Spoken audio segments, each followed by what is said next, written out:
Class 12 chapter 1 संबंध एवं फलन। और ये आज हमारी पहली क्लास होने वाली क्लास 12 का संबंध एवं फलन पर। तो संबंध एवं फलन पढ़ने से पहले हम कुछ इंट्रोडक्शन देखेंगे जो संबंध एवं फलन चैप्टर में काम आने वाली है। तो संबंध एवं फलन का स्टार्ट हम जब करते हैं तो वो एक समुच्चय से ही स्टार्ट होता है कि इसमें हम समुच्चय का कार्तीय गुणन समुच्चय का ही प्रयोग किया जाता है। तो सबसे पहले हम समुच्चय के बारे में देख लेते हैं, क्योंकि समुच्चय आपने क्लास 11 में ऑलरेडी पढ़ रखी है, लेकिन फिर भी थोड़ा सा हम क्या करेंगे, रिवाइज करेंगे। तो समुच्चय क्या होता था कि वस्तुओं के स्पष्ट स्पष्ट संग्रह को हम क्या कहते थे, समुच्चय कहते थे, है ना। कलेक्शन होता था, जो किसी चीज का कलेक्शन होता था उसको हम क्या कहते थे, समुच्चय कहते थे। समुच्चय में हमने दो चीजें देखी थी, क्या क्या, कि कैसे लिखा जाता है। तो एक हमने देखा था क्या, रोस्टर विधि, एक रोस्टर मेथड देखा था, और एक सेट बिल्डर या समुच्चय निर्माण विधि देखा था हमने, है ना। एक देखा था समुच्चय निर्माण विधि। तो रोस्टर मेथड में हम क्या करते थे, सिंपली रोस्टर मेथड में क्या करते थे, कर्ली ब्रैकेट में, आपको पता है समुच्चय को हमेशा कर्ली ब्रैकेट में डिनोट करते हैं। तो इसमें क्या करते थे, रोस्टर विधि में जो रहता था हम वो लिख देते थे, जैसे 1 2 लिख दिया, या फिर हम ऐसे लिख देते थे कि 1 2 3 4, ऐसे करके हम रोस्टर मेथड में सिंपली लिख लेते थे। और आपको पता है कि समुच्चय निर्माण विधि में हम क्या करते थे, किसी नियम से लिखते थे या किसी गुण के आधार पर लिखते थे, जिसमें हम क्या करते थे कि x such that x is element of natural number whereas x is less than or equal to 9, हम ऐसे करके लिखते थे। यहाँ तक बात क्लियर हो गई कि हम ऐसे ऐसे क्या करते थे, समुच्चय को लिखते थे। अब एक चीज आती है कि समुच्चय का कार्तीय गुणन। तो उसको एक बार हम लोग देखेंगे कि समुच्चय का कार्तीय गुणन क्या होता है।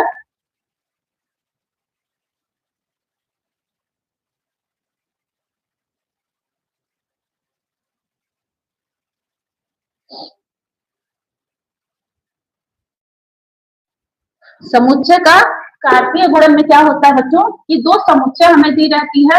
मान लीजिए कि सेट ए दिया हो और सेट बी दिया हो, ठीक है। मान लीजिए आप सिंपली कि सेट ए में आपको क्या हो, 1 2 3 हो, थोड़ा अलग अलग हम मानेंगे, और सेट बी में क्या हो, ए बी सी हो, ठीक है।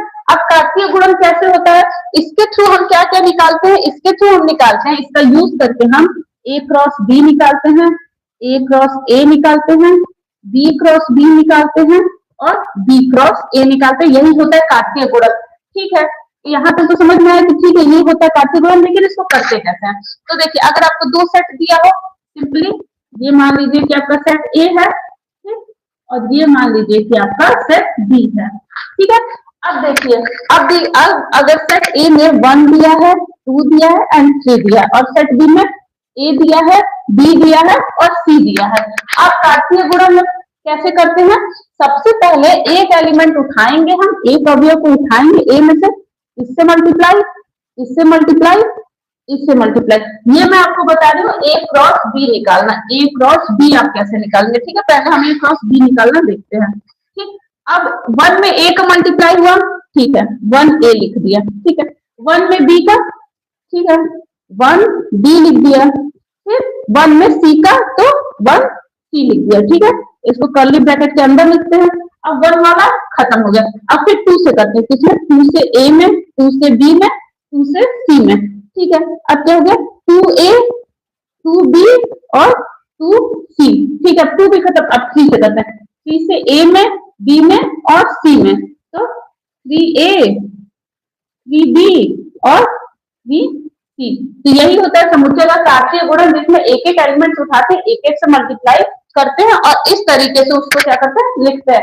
अब आप लोग को यहाँ तक क्लियर हुआ कि ए क्रॉस बी कैसे निकालते हैं। अब मान लीजिए कि ए क्रॉस ए रहा, ए क्रॉस ए रहा, तो सिंपली कैसे निकालेंगे, ए को ही 2 बार लिख के हम क्या करते हैं, उसका फिर मल्टीप्लाई कराते हैं। अब जैसे एक ये ए हो गया, फिर यहाँ पे आप बी नहीं लिखेंगे, यहाँ पे दोबारा आप ए ही लिखेंगे, ये ए, फिर अगेन ए में 1 2 3, ये भी ए, ये आप क्या निकालेंगे, ए क्रॉस ए निकालेंगे, वही 1 का 1 में, 1 का 2 में, 1 का 3 में, ठीक है। तो कैसे लिखेंगे, 1 1, फिर 1 2, फिर 1 3, ठीक है। फिर 2 का 1 में, 2 का 2 में, 2 का 3 में, तो 2 1 2 2 और 2 3, फिर वही चीज 3 का 1 में, 3 का 2 में, 3 का 3 में, तो 3 1 3 2 3 3। तो कार्तीय गुणन समझ में आया कि ऐसे ही करते हैं, बी क्रॉस बी लिखा रहेगा तो वही बी में आप एबीसी, फिर बी एबीसी, फिर एक एक एलिमेंट का एक एक में गुणन, और वैसे बी क्रॉस ए रहेगा तो पहले बी फिर ए, बी में ए बी सी और ए में 1 2 3, फिर ए का 1 2 3 में, बी का 1 2 3 में, सी का 1 2 3 में।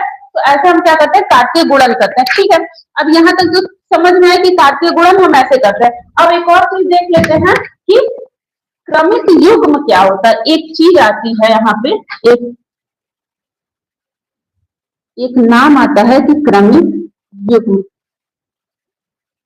ठीक, इसमें कुछ नहीं, आपको यही समझना है कि क्रमिक युग्म का मतलब है कि ये दो का युग्म जो हो गया, जैसे 1 और ए हो गया, इसको हम क्या करेंगे, इसको हम दो एलिमेंट नहीं, दो अवयव नहीं, इसको हम एक ही अवयव समझ के इमेजिन करेंगे, इसी को हम कहते हैं क्रमिक युग्म। यानी कि इसमें 1 ए भी क्रमिक युग्म, 1 बी भी, 1 सी भी, मतलब दो का युग्म होने से दो होना चाहिए, और उसको हम एक एलिमेंट की तरह ही क्या करते हैं, ट्रीट करते हैं। ठीक है, अब थोड़ा हम देखेंगे कि ठीक है, हमने ये मेथड जो यूज किया वो तो रोस्टर मेथड हो गया, इसको हम मान लीजिए, इसको हम मान लिए कि ये इस तरीके से हमने लिखा, ये आपका हो गया रोस्टर विधि। अब रोस्टर विधि तो क्योंकि इजी होता है, सबको लिखने आता है। अब हम थोड़ा देखते हैं क्या कि सेट बिल्डर विधि में, मतलब कि समुच्चय निर्माण विधि में हम इसको कैसे लिख सकते हैं। तो आगे बढ़ते, समुच्चय निर्माण विधि में लिखने के लिए आपको पता है कि समुच्चय निर्माण विधि में कैसे लिखते हैं, कुछ नियम से लिखते हैं। ठीक है, अब जैसे कि आपका, इसको हटाइए, ए क्रॉस बी को हम लेके चलते हैं पहले।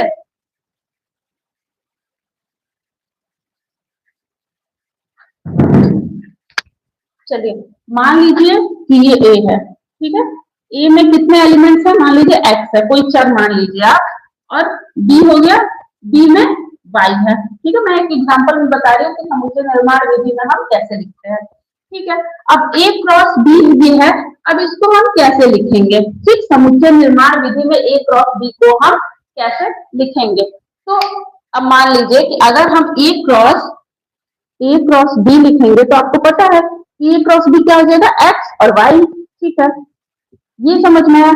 अगर यहाँ पे ए क्रॉस ए रहा तो, अभी मैंने बताया ना, ए क्रॉस ए रहा तो ए के साथ क्या है, एक्स है, यानी कि एक्स और एक्स। ठीक है, अब अगर बी क्रॉस बी रहा तो वाई वाई। ठीक, और अगर वही चीज बी क्रॉस ए रहा तो वाई और एक्स। ठीक है, ये यहाँ तक बात क्लियर हुई कि ऐसे हम इसको लिखते हैं, A cross B means X Y, A cross A means X X, B cross B means Y Y, और B cross A means Y X. अब इसको अगर ए क्रॉस बी को, मान लीजिए कि हमको ए क्रॉस बी को समुच्चय निर्माण विधि के रूप में लिखना हो, तो सबसे पहले हम क्या करेंगे, क्योंकि इसमें दो चर क्या है, एक्स और वाई दो चर हैं। ठीक, तो पहले हमने लिख दिया, चलो, क्योंकि आपको पता है कि हम समुच्चय निर्माण विधि में कैसे लिखते हैं, चर लिखते हैं, फिर चर की गुण या विशेषता। यहाँ मैं बताती हूँ कि जब हम समुच्चय निर्माण करते हैं, समुच्चय निर्माण विधि का प्रयोग करते हैं, तो हम पहले क्या लिखते हैं, मान लीजिए किसी सेट को लिखना रहता है, सेट ए को, तो हम पहले यहाँ पे क्या लिखते हैं, चर लिखते हैं, फिर सच दैट लगाते हैं, फिर चर की विशेषता लिखते हैं ना, ऐसे ही लिखते हैं ना, यह नियम कि चर की विशेषता क्या है, कैसा है, किससे छोटा है, किससे बड़ा है, यही चीज हम लिखते हैं कर्ली ब्रैकेट के अंदर। ठीक है, सेम चीज हमने लिख दिया, चर लिख दिया, चर क्योंकि यहाँ पे दो है, एक्स और वाई लिख दो, क्योंकि यहाँ पे ए क्रॉस बी है, ओनली ए रहता तो ओनली एक्स लिखते हैं, ओनली वाई रहता तो ओनली बी रहता तो ओनली वाई लिखते, बट यहाँ पे ए क्रॉस बी है तो ए के साथ कौन सा चर है, एक्स है, और बी के साथ वाई है, तो इसलिए हम एक्स कॉमा वाई लिखते हैं। ठीक है, अब ये चल दैट हमने लगाया। अब इसकी विशेषता क्या है, आप खुद सोचिए कि एक्स और वाई की यहाँ पे विशेषता क्या है। अभी तो हमको कुछ नहीं पता है कि एक्स में क्या है, वाई में क्या है, कुछ भी नहीं पता, हमको बस क्या पता है कि एक्स क्या है, ए का एलिमेंट है, यही पता हमको, और वाई बी का एलिमेंट है, तो सिंपल। अब वो नेचुरल नंबर है कि कौन सा नंबर है, हमें कुछ नहीं पता कि वास्तविक संख्या है कि पूर्णांक है, क्या है, कुछ नहीं पता, तो हम लोग क्या, x is element of a और y is element of B.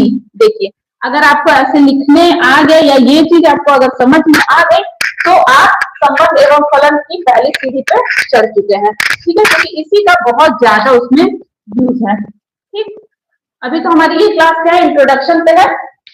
तो आपको समझ में आया कि ए क्रॉस बी हम कैसे लिखते हैं, क्योंकि इसमें दो ए है और बी है और इसके दो चर एक्स और वाई है और फिर हम उनकी विशेषता लिखते हैं। आगे बढ़ते हैं हम। एक आता है क्रमिक युग्म की समानता। अब जैसे कि आपको समानता से ही समझ में आ रहा है कि समानता मीन्स कि समान, ठीक, समान, जहां समान आता है वहां पे क्या आता है, बराबर आता है, ठीक है, जहां समान आता है वहां पे बराबर आता है। तो हम थोड़ा देखते हैं कि क्रमिक युग्म की समानता का क्या मतलब है। ठीक, हेडिंग डालिए कि क्रमिक युग्म की समानता। समानता, अभी मैंने बताया कि क्रमिक युग्म क्या होता है। क्रमिक युग्म जहाँ पे दो का जोड़ा में लिखते हैं और उसको एक की तरह ही ट्रीट करते हैं।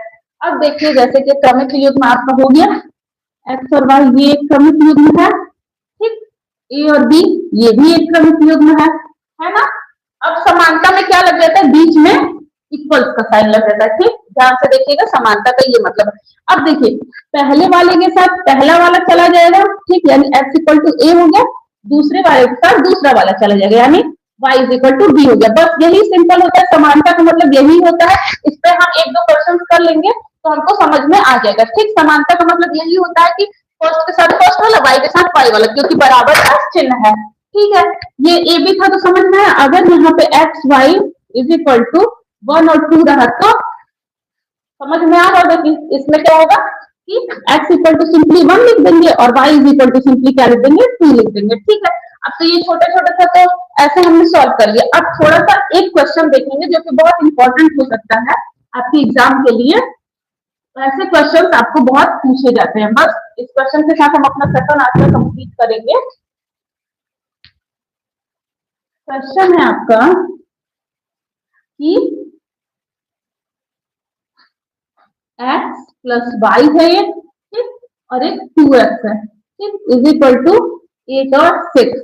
अब यहाँ पे क्रमिक युग्म की समानता वाला हम फॉर्मूला अगर लगाएंगे, वो वाला अगर हम विशेषता लगाएंगे तो देखिए x प्लस वाई के साथ 8 जाएगा और 2x के साथ 6 जाएगा। पहले हम 2x लेके चलते हैं, क्योंकि यहाँ से इजीली हम x की वैल्यू अगर निकाल दी और x को ले जाके इसमें पुट कर दिए तो y की वैल्यू हम निकाल लेंगे, ठीक है। अब देखिए पहले वाले के साथ पहला वाला कंपेयर करिए, इसको छोड़ दीजिए, दूसरे वाले के साथ दूसरा वाला कंपेयर करते हैं। तो 2x इज इक्वल टू 6, तो x इज इक्वल टू क्या हो गया, 3 आ गया, ठीक है। अब इस x की वैल्यू 3 को ले जाके इसमें अगर पुट कर देंगे तो हो जाएगा। पहले कंपेयर कर लेते हैं, x plus y is equal to 8 और x की जगह क्या है, 3 है, तो 3 plus y is equal to 8, y is equal to 8 minus 3, तो y इज इक्वल टू कितना आ जाएगा आपका, 5 आ जाएगा। समझ में आया। बस ऐसे ही करके हम सॉल्व करते हैं। ये इंट्रोडक्शन था, मैंने इसमें बहुत छोटी छोटी चीजें बताई हैं। अब आगे हमको प्रमेय भी देखना है और मेन हम संबंध एवं फलन आगे चल के पढ़ेंगे, जिसपे हम क्वेश्चंस भी करेंगे, विविध प्रश्नावली ये सब लेके सारे क्वेश्चंस देख के 1.1 1.2 सारे एक्सरसाइजेस के क्वेश्चन करेंगे, इंपॉर्टेंट क्वेश्चन करेंगे, पीवाईक्यू करेंगे, सभी को करेंगे। हम यहाँ पे अपना सेशन इंट्रोडक्शन वाला यहीं पे कंप्लीट करते हैं। मैंने बेसिक चीजें आपको बता दी है, समझा दी है।